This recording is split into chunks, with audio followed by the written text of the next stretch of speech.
Well, hello there. We just got back from holiday. We got back yesterday afternoon sometime. It only took 2 hours to drive home. It was only 65 miles from the campsite via a petrol station back home. That was the first tank I had to fill up while on holiday, was to just enough to get us home. So yeah, it was quite an economical holiday really, as it's only cost me 1 tank of fuel.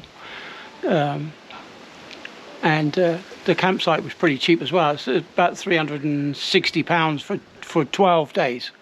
We had 12 nights at the campsite, and boy was it windy. Wasn't it windy? You saw the video. Windy as anything. So we managed to get the tent down in the rain, and and we managed to get it all folded up without too much hassle from the wind. Well, 1 minute it'll be blowing from one direction and the next minute it'll be blowing from another direction. So it was quite eventful. But anyway, we did it. We got up at 6:30, and we were gone out off the site by 11:15. So we had our breakfast, a cup of tea and a slice of toast, and we got to work. Unfortunately, Sarah's not feeling too good at the moment. She thinks she might have picked up a bug from holiday.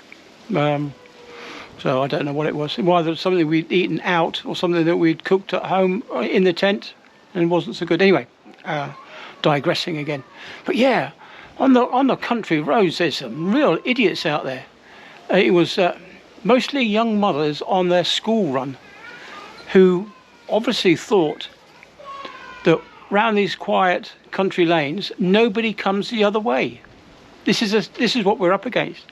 I was driving well below 20 miles an hour. I think I was doing at least 16, maybe 17 miles an hour maximum around these country lanes, because you just couldn't see round the corner.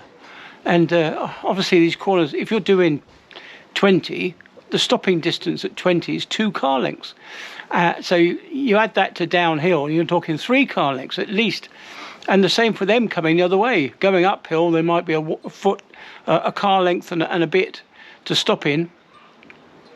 So you're looking at probably, you need a good 4 feet to stop. And just around these corners, you just cannot see. And some of the women that were driving were absolutely horrendous. They had the kids in the back on their way to school or from school. And I mean, I gently come to a stop, but these women had to really slam on the anchors. Fortunately, in the last corner was a passing point where I managed to duck into there before she hit me. Stupid woman. And anyway, the same with blokes as well. On the day we went out somewhere on the country lanes on the way back, one of the idiots in a BMW, fancy that, a BMW driver. Anyway, he was he wanted to get past us all. He overtook me on the wrong side. Obviously, he was well over on the wrong side of the road with oncoming traffic. So the oncoming traffic had to stop to let this BMW driver past. Anyway, he turned off. So he was now in front of me, and the car in front, he stopped to let this guy pass because he was right up his arse. It's just unbelievable. The stopping distance on these wet, slippery country roads is got to be higher than what it says in the highway code. And like I said, at 20, the stopping distance is 2 car lengths. And we were doing much further than that, and he was car lengths behind the guy in front. So if the guy in front had to swerve for an animal or child or whatever, that BMW would have been in that guy's boot before he'd even raised his foot off the accelerator to stomp it on the brake. That's how close he was. And then, to cap it all off, later on, we had three motorcyclists overtake me on a blind corner. I couldn't see round the corner in my lane. How could they? It's just mind-boggling how stupid some people are. How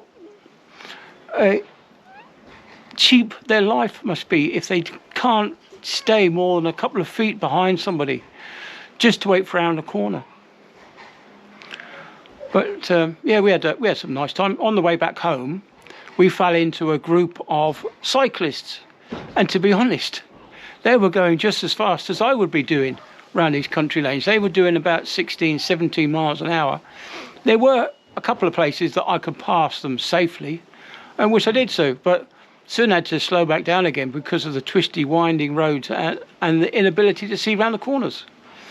So anyway, I'm back home. So we've got things that have come out in the garden since we've been away are the lavender bushes. They've started to chuck out the lavender flowers now, the purple lavender, and the Venus flytraps flowers have really opened up. There's loads of them. I'm gonna have to cut the flower buds off, I think, just to let the Venus flytraps grow a bit more, just to get the traps to produce more foliage before the winter sets in. Give them a bit of a boost. What else has been happening? Oh, the dog's happy. He's back.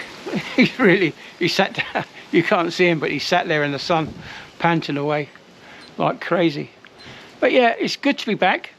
But I do miss the camping, even in the middle of that thunderstorm. It was fantastic. It did enjoy it. It's makes you feel alive, makes you breathe, you know, just whatever. And of course, while I've been sat indoors when it's been raining, I've actually had the fortunate enough to have my Wi-Fi router that I use at work. I brought that back home, and I was using the internet. I was doing a lot of research on climate change, climate crisis, and have I got some news for you climate alarmists. That will come in a video later. Yeah, it's all the way from David Attenborough all the way down to the politicians who are making money out of climate change for no other reason than the fact they want to make money out of climate change. One of these climate scientists that I was watching said that he'd been in front of Congress 20 times to put his side of the story across, and none of them were willing to listen because there's no money in it. That's the thing, right?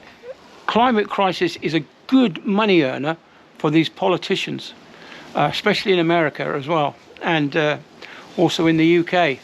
Of course, I expect most of these politicians have got their fingers in pies in the renewable industry, which, as we'll find out, isn't so renewable or green after all.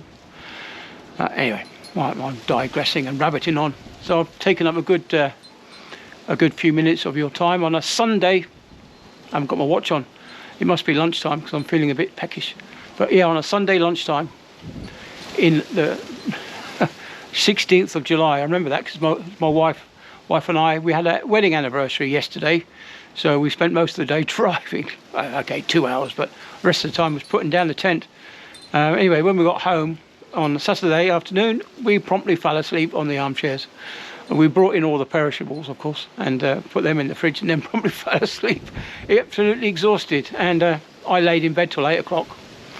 Yeah, we went to bed at 9 and stayed in bed till 8 o'clock almost, which is unusual for me because I'm normally up at 6.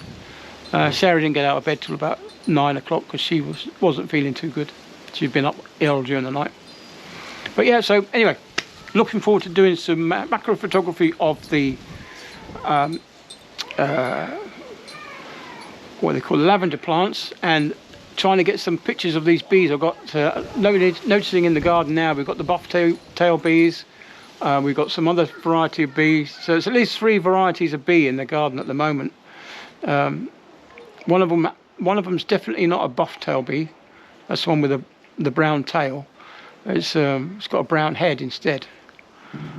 So yeah, there's at least 3 there in the garden, so we'll get some pictures of that. Anyway, catch you all later. Have a nice weekend, and remember what I said, take a nice cold beer out of the fridge and take some moisture out of the air. Yeah. See you later then. Bye.